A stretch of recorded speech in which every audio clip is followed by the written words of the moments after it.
Hello everyone, my name is Aphelele Ndongana. Welcome to my channel where I share my personal style and pieces of myself with you. Today's episode is a bit different. I have a friend with me and we'll be having a girl chit-chat session. So what we're gonna do, we're gonna lay down questions and we're both gonna answer those questions, and those questions are friendship related. First up, my friend will introduce herself and then we will go ahead. The questions. Hi everyone, I am Siyasanga Nondlazi. I am Aphelele's friend. So we've got 8 questions that we're going to be asking each other today, and we're gonna answer, each person's gonna answer each question. So do you wanna start? I think you should start, it's your channel. I can start. The first question we're going to answer is, what do you think is the most important trait of a friendship? Friendship/relationship, but yeah, friendship. Okay, I would say the most important trait of a friendship, just like any other relationship, is communication. We need to understand that there will be misunderstandings, and misunderstandings require confrontations. Don't let things go and just assume that your friend understands. If you have a problem, talk about the problem, resolve the problem, and see if the friend does not like whatever is going on. Yeah, basically I would say communication. It's your turn. And I think you're right, actually, because I remember this other time I had a little bit of a conflict. I don't know if you remember. I had a little bit of it wasn't a conflict, but a friend of mine confronted me about something that happened when we went out. Yes, I Do you remember? Yes. So like I was telling Aphelele that, like, I don't understand what is the issue, but like I was negative about the feedback or the confrontation. It wasn't really a confrontation, but she basically said that she didn't like when I did A, B, C, D, and I didn't see the problem, you know. So Aphelele was like, bruh, you did something that someone didn't like and you need to just say sorry. Like, sweet like just say sorry. So I think Lendite Tayo is really true. That's a very important trait in relationships. Okay, friendships to be specific, or in the case. Okay, so I think the most important trait is to extend grace to each other, because I've noticed with my friendships, sometimes you're in different stages in life and that person's not able to be there for you the way they used to be there for you, or the way that you would like, because they're also going through something. And when I was younger, I used to be like, you couldn't make it to my birthday, cut.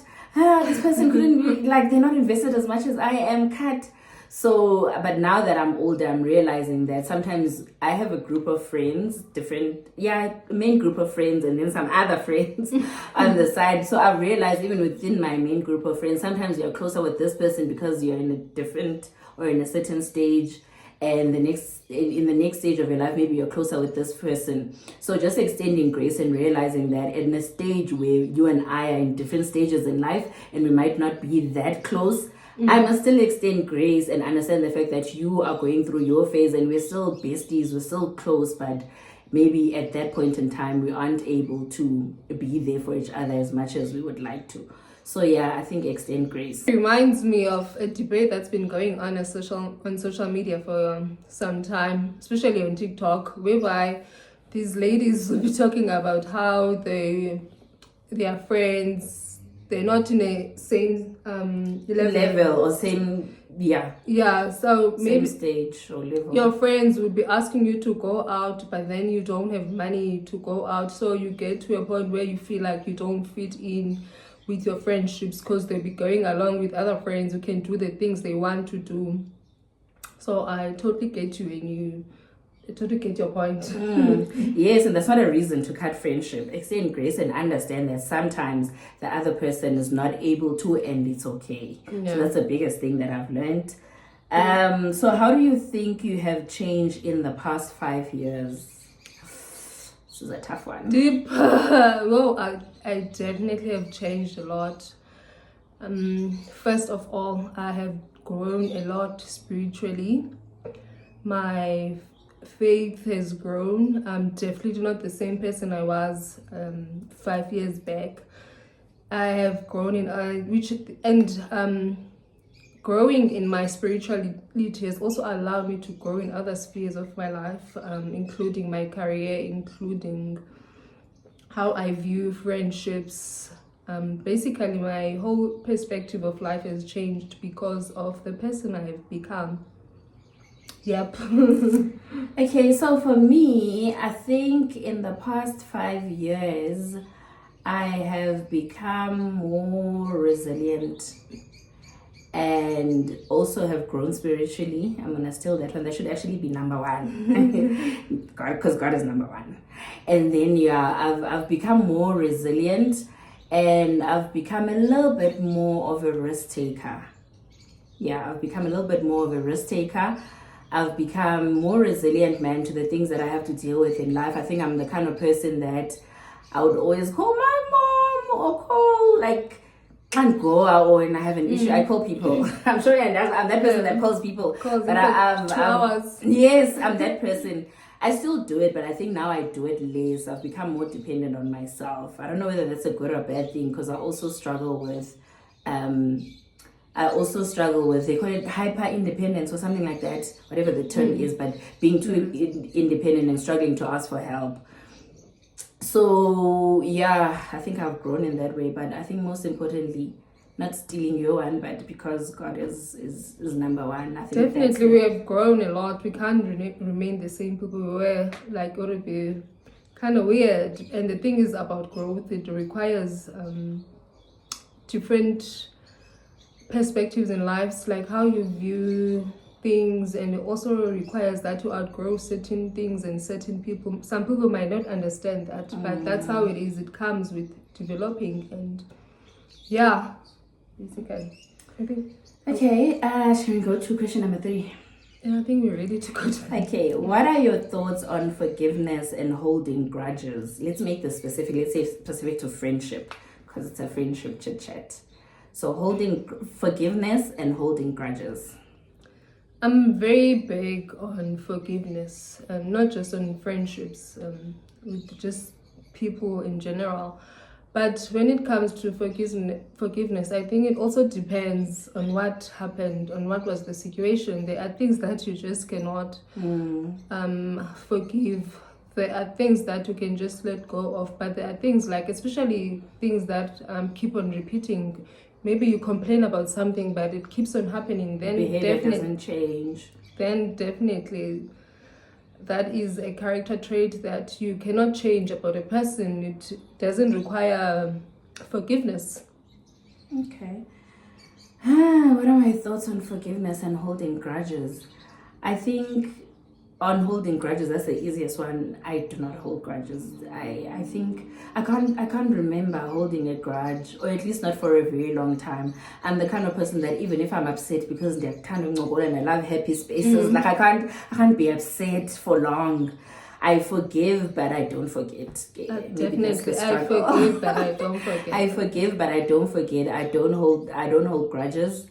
I think at all, not perfect, not saying I'm perfect, but when it comes to holding grudges, I'm that one person that I don't understand how people say in friendships or relationships, I was upset for a week, I didn't speak to my partner, I didn't speak to my friend, I was upset. I'm just like, in that whole week, like, what do you do? I definitely can go for a Is week. holding grudges the same thing as ukum? No, it's definitely not the same thing. I think holding grudges is whereby you stop talking to a person totally. Okay. But ukumba, definitely.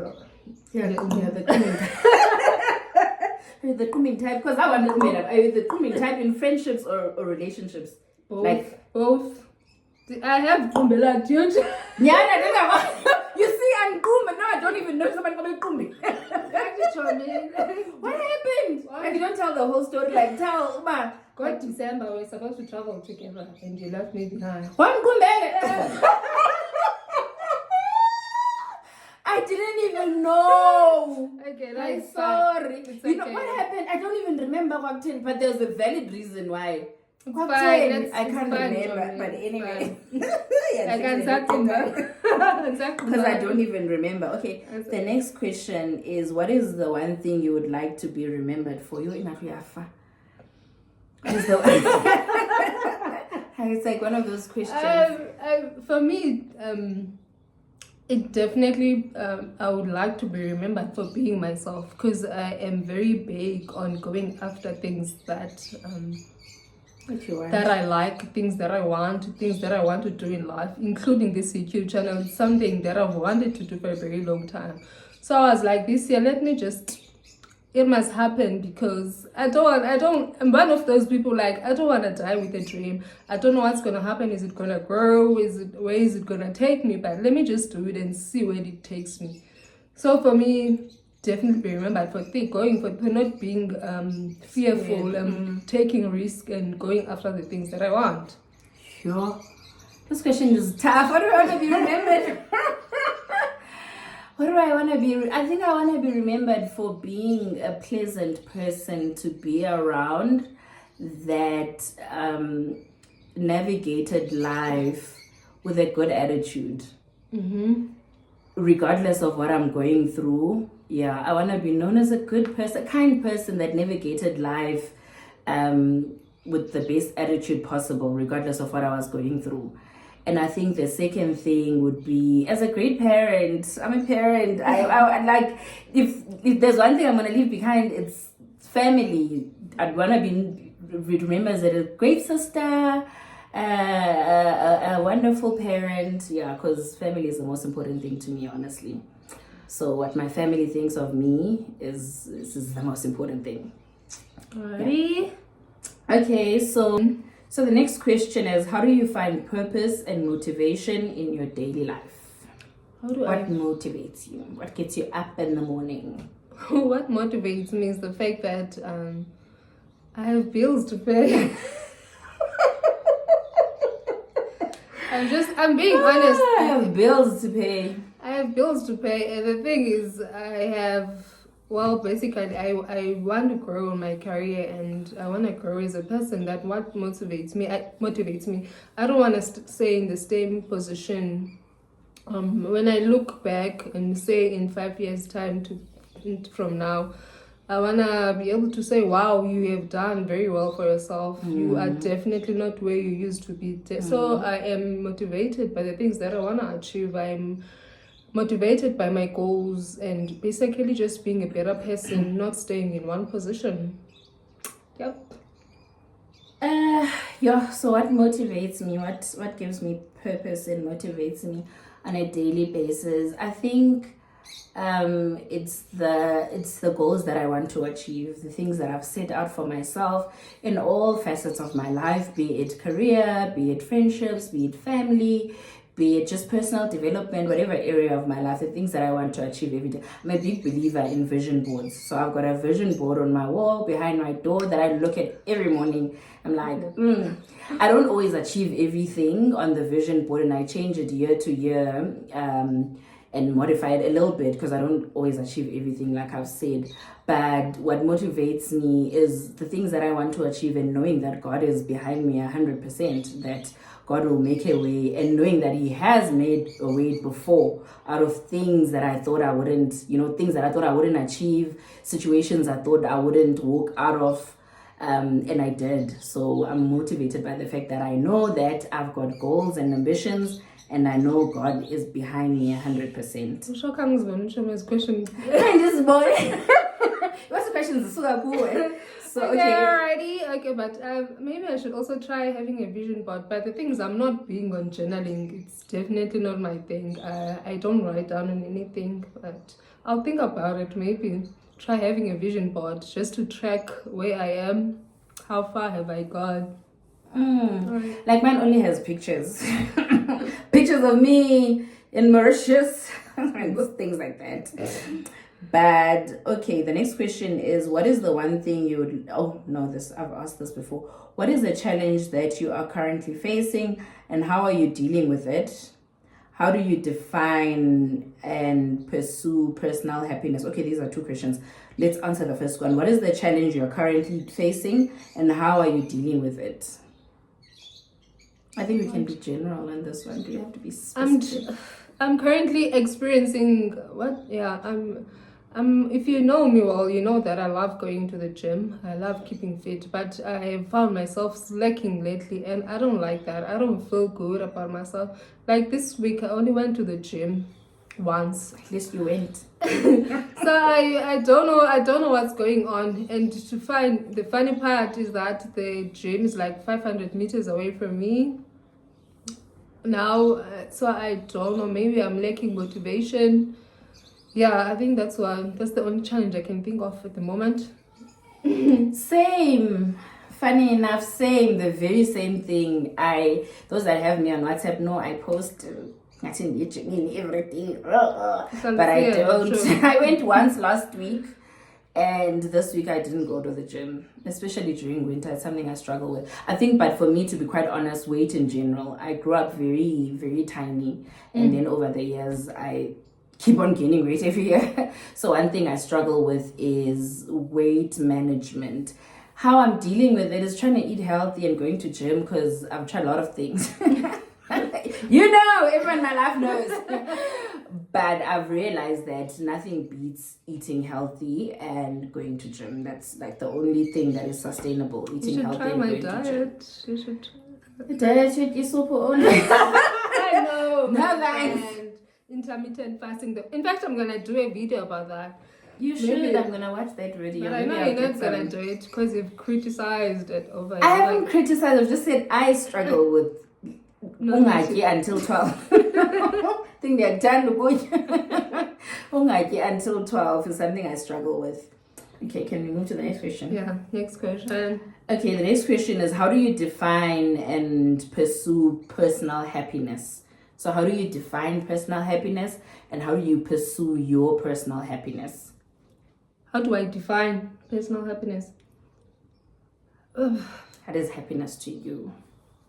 Happiness is definitely reaching goals and being able to do things that you've always wanted to do, getting into a level of life where you've wanted to go, but basically not being stuck in one place, moving to a place like where I am right now. I always visioned myself here, so that makes me happy. And how do I pursue? How do I pursue? I think it's something we've already mentioned, that the only way to pursue, it's all about chasing your goals, going after the things that you want. Basically just trying to keep up with the goals and going after the things that you want. Yeah. Okay. Yeah, this is a tough one. How do I define happiness? I think for me, happiness is being able to be happy when you're alone. Mm-hmm. Or having peace. Yeah, let me put it like that, and not define happiness with happiness. Happiness for me is being peaceful when I'm alone. You know, sometimes you can be happy out there when you're at work, with colleagues, with friends, when you're going out, but when you get home and shut that door, or you're about to sleep and you have your last, moments and thoughts before you sleep, when that part of my life is peaceful, I don't think about stress, I don't think about then I know, but I'm in a good space. I'm happy. I don't stress before I go to bed. Nothing makes me anxious before I go to bed. Then I know, but I'm in a good space. I'm happy. And that's how I define happiness. Happiness for me is equal to peace. And I pursue it by making sure that I'm in environments that are peaceful. Yeah, I think just enjoy when that moment when you're about to sleep, and then you reflect on the day and you realize that I have managed to do the things that I thought I set myself to do for the day. Just simple thing is like I have this goal where I read 10 pages in a book. Wow. In a day. Wow. So if those little things that make me happy, like reflecting on the day and realizing, okay, I wanted to finish this work task, I've managed to complete it. Yep. Okay, move on to the next question. What is the most cherished memory? What is your most cherished memory, and how does it stand out to you? Well, for me, definitely, I think one memory that comes to mind is when my parents and I no longer have my parents, when we used to travel to Durban to visit my cousins. My aunt lives in Durban. So once in a while, we would go visit my uncle. My father would drive to Durban. If you know my father, he was the slowest driver. Getting to Durban, I think it's supposed to be 5 hours from Mthat, but it would take us maybe like 12 hours. But it was quite a dreadful exercise knowing how slow my father drove. But now I cherish those moments so much. Just traveling with my family. It was beautiful. Wow, I stole your answer. But I think I mentioned before, family for me is like the biggest thing. I cherish my whole childhood, especially now as an adult, when you realize how, my sister and I speak about this a lot, when you realize how privileged you were. I don't mean financially, but I mean being privileged enough to grow up with a mom and a dad, with siblings, fun memories. You don't really have like this huge trauma and this bad memories when you think of your childhood. I think that's the one thing I cherish the most, and I thank God, I thank my parents the most, being able to raise us in a healthy environment and and living in a healthy environment is like the biggest thing for me. Yeah, definitely a blessing. How do you deal with feelings of loneliness and isolation? How do I deal with them? Because they definitely will creep in once in a while, but I don't know how. I think for me, what helps me is giving myself something to do. Like I think those feelings of loneliness creep in more over the weekends. So if I have something to do, like now I'm currently just busy with the YouTube channel. So it takes away the edge of loneliness, like knowing that I have something to look forward to, like I have something to do. Like the biggest problem is just sitting around and not having anything to look forward to. So this channel has given me something to look forward to, just creating content. But because those they're gonna come once in a while, and it doesn't matter whether you are with people or not, they're gonna creep in once in a while. You just cannot help them. Okay, for me, I feel like I say every question is a tough one. For me, to be quite honest with you, I'm a very talkative person. I don't want to say talkative, but like Dingumdu, or like I being with people, but also one thing people don't know about me is that alone. Like I don't necessarily view isolation and loneliness as a negative thing, as much as people always, I think even I pose this question, it's like a negative thing, like isolation, loneliness. I don't really view isolation and loneliness like that, especially when you have a family and you live with people. Moments of isolation are gold for me. I look forward to moments of isolation and but yeah, in terms of loneliness, I think I agree with you. I'd say the same, having things to look forward to. And also one thing I've found, especially this year, is being present in all areas of your life. So be lonely if you're present in all areas of your life. Spiritually, are you going to church? Are you praying? Are you etc. etc. Friendships, are you nurturing your friendships? Are you visiting friends? Are you making plans? Family wise, are you visiting your family? Are you calling your are that much lonely if you're investing in all areas of your life? I'll credit that to my coach. She's the one that taught me that. The wheel of life, yeah. Alrighty, glad you have taught you something. Yes, and okay. This is the last question. Last question.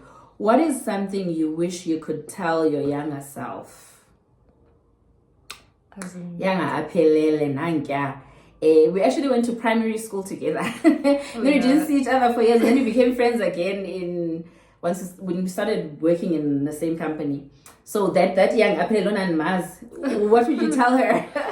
Okay, can you go first? Okay, what would I tell my the needs in my the things it's not something that I want to tell the internet, but okay. I think I'm okay, fine. So what I would tell my younger self is, do not be scared to chase after anything and everything you want. ngesifuba sakho sonke, with your chest. Don't be scared. Don't be scared to chase after everything you want, and regardless of what anyone says or thinks, that must be the one thing that uztraina yona when you are younger. And then the second one would be, it's okay to rely on other people. You don't always rely on yourself. Like I told you guys, I'm hyper independent. I hope did seven at the right time. So I rely on myself a lot, and I wish I had.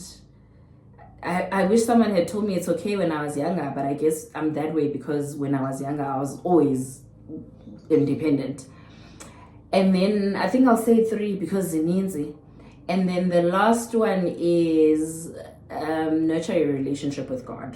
That should have been number 1. Nurture your relationship with God, because I think that's when our parents facilitate our relationships. They introduce us to God. We get baptized via our parents. So you don't really create your own relationship with God. And it's something that I've learned now. So I'd say to my younger self, to create your own relationship with God, to know God in your own way, and to have even a relationship with God that you would nurture later. You need to wait as when you are younger. So I wish I had known that instead of just being like, oh, let's go, you know, those kind of things. Then when you're older, you just like, didn't have a relationship with God via other people, but not myself. I've never, you know. Yeah, I think the same. If I had known first, I would have nurtured my relationship with God first.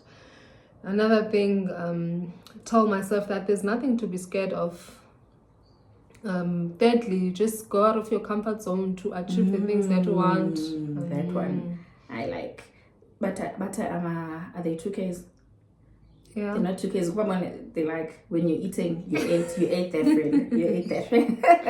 Yeah, just those 3 things. Those are the things I can think of. But I think they are the key.